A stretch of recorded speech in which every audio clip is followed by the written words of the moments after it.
Kekuatan Harvey York untuk bangkit. Bab 2.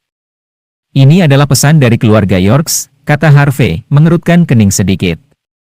Keluarga Yorks merupakan keluarga paling berpengaruh di Southlight, dan Harvey sebelumnya adalah pewaris yang sah.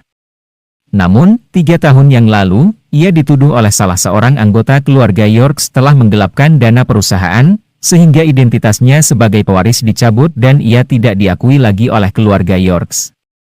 Orang tua Harvey pun dikirim ke luar negeri dan ia tidak pernah bertemu dengan mereka sejak itu.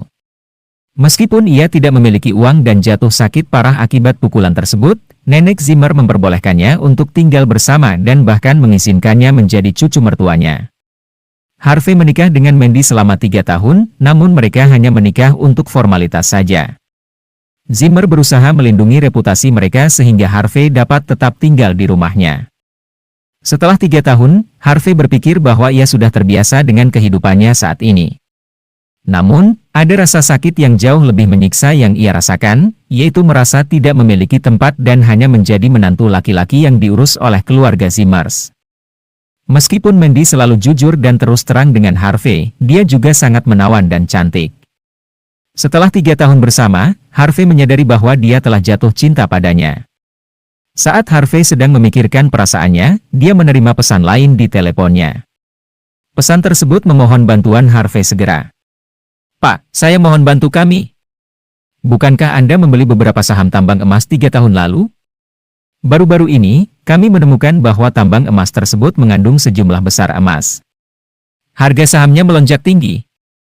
Sekarang, perusahaan kami dalam keadaan finansial yang buruk, dan kami membutuhkan bantuan Anda segera. Jika tidak, keluarga kita akan hancur." Harvey bingung dan terdiam sejenak. Selama ini, dia telah menginvestasikan puluhan juta dolar dalam tambang emas tersebut.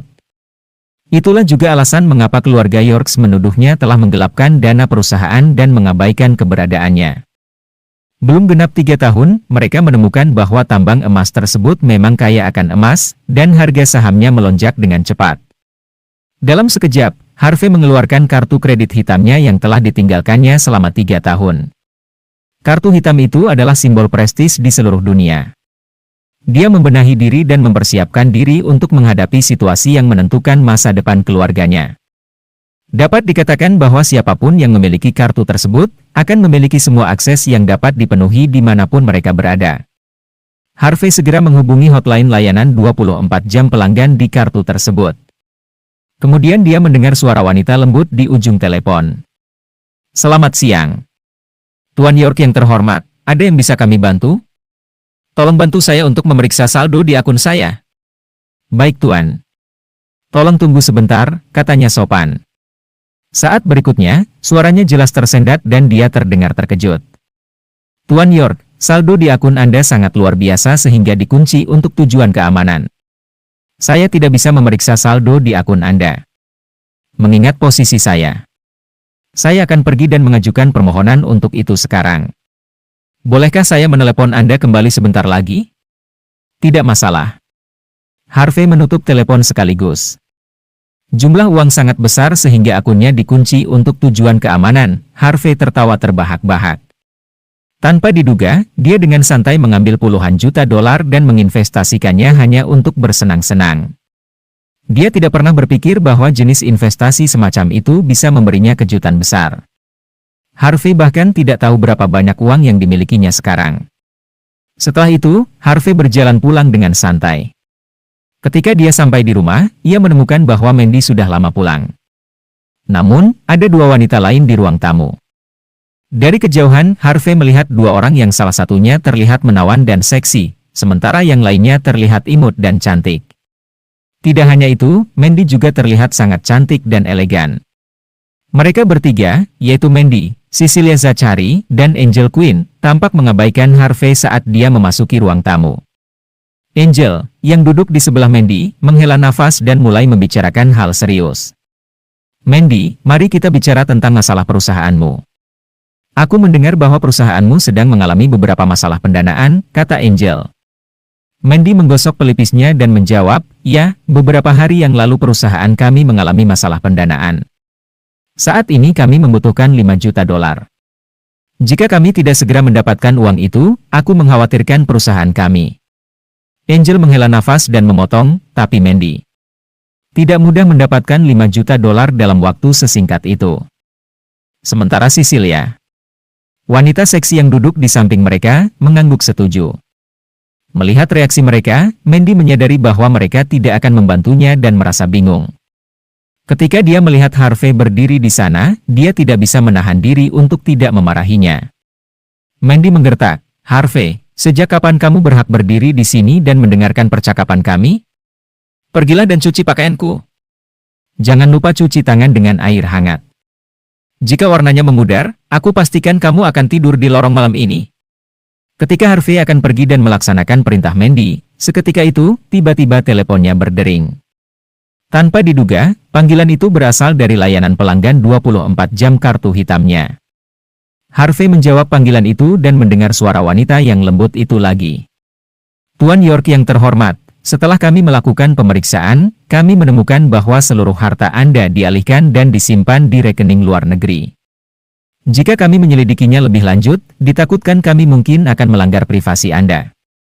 Jadi, kami sarankan Anda menghubungi kami saat Anda memiliki waktu luang, dan kami akan mengirim seseorang untuk mengundang Anda ke kantor Neumhi secepat mungkin, agar Anda dapat memeriksa saldo rekening Anda sendiri.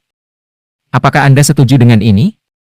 Harvey bergumam, "Baiklah, tapi mengapa aku harus repot-repot hanya untuk memeriksa saldo rekening luar negeri?" Setelah berkata demikian, dia menutup teleponnya. "Mandy, suamimu memang lucu," kata Angel sambil tertawa terbahak-bahak. "Dia ingin memeriksa saldo rekening luar negerinya. Mungkin dia sering menonton acara TV? Apakah dia tahu apa itu akun luar negeri?" Mendengar itu, Mandy juga tersenyum. Dia kemudian berkata, "Mungkin dia mendengar ketika aku berbicara di telepon dengan ayah beberapa hari yang lalu. Lalu dia menganggap bahwa semua rekening bank yang kumiliki adalah rekening bank luar negeri? Padahal, aku selalu memberinya $100 sebagai uang saku setiap hari. Aku ingin tahu apakah dia juga menyimpan semua uang pemberianku. Mandy, kamu memiliki hewan peliharaan yang baik. Dia cukup hemat." Cecilia tersenyum samar, dan mereka tidak bisa menahan tawa. Pada saat itu, Harvey menjadi sangat khawatir dan buru-buru menghampiri Mandy. Dia serius berkata kepada istrinya, "Sayang, apakah perusahaanmu membutuhkan 5 juta dolar? Mengapa kamu tidak membiarkan aku untuk membantumu menyelesaikan itu?" Cecilia tertawa terbahak-bahak. Wanita itu memang seksi, dan ketika dia bergerak dengan semangat, dia tampak energik dan menawan. Dia melirik Harvey dan berkata, "Harvey, apakah kamu tahu berapa 5 juta dolar? Jangan samakan itu dengan 500 dolar, meskipun kamu menyimpan uang saku 100 dolar setiap hari, bagaimana kamu bisa memiliki 5 juta dolar?" Harvey mencibir, "Bagaimana jika aku bisa?" Cecilia mengejek, "Jika kamu bisa mengumpulkan 5 juta dolar, aku akan berlutut di depanmu dan memanggilmu ayahku." Dia tertawa terbahak-bahak. "Apakah begitu?" Harvey tersenyum, lalu berkata dengan makna yang dalam, "Jadi, tolong ingat apa yang kamu katakan. Jangan ingkar janjimu." Mandy mengusap pelipisnya di samping mereka, lalu melambaikan tangannya dan berkata, "Sudah cukup." Harvey menjawab dengan santai, "Baiklah." Dia tidak bisa berkata-kata lagi. Malam itu, Harvey masih tidur di ruang kerjanya. Dia tidak terlalu yakin dengan kabar baik yang mendadak itu. Ini memang bukan mimpi. Harvey tak bisa menahan diri dan menepuk wajahnya sedikit. "Besok aku harus pergi ke bank untuk memeriksa jumlah uang yang aku miliki." Dia menghabiskan malam itu dengan gelisah. Keesokan harinya, Harvey mendorong sepeda listriknya keluar pagi-pagi sekali. Secara aneh, dia menemukan seseorang telah melemparkan baterai sepeda listrik untuknya. Setelah sejenak berpikir, dia tahu bahwa Mandy yang melakukannya. Orang lain dari Zimmer tidak akan melakukan hal semacam itu. Setelah memasang baterai, Harvey bersiap-siap pergi ke bank. Lalu tiba-tiba, "Harvey, kemana kamu pergi begitu pagi?" Dari balkon lantai 3, dia melihat seorang wanita muda dengan piyama lucu yang mirip dengan Mandy. Itu adalah Cynthia. "Adik, selamat pagi." Harvey mengangguk dan menyapanya dengan sopan. "Siapa, adikmu? Bagaimana kakakku bisa menikahi orang yang tidak berguna seperti dirimu? Jika itu aku akan mencekikmu sampai mati di hari pernikahan." Cynthia tampak dingin. Dia dengan santai melemparkan folder dokumen ke arah Harvey. Kakakku lupa membawa dokumen ini untuk pertemuannya. Kirimkan padanya. Jika kamu terlambat, kamu tahu apa yang akan terjadi padamu.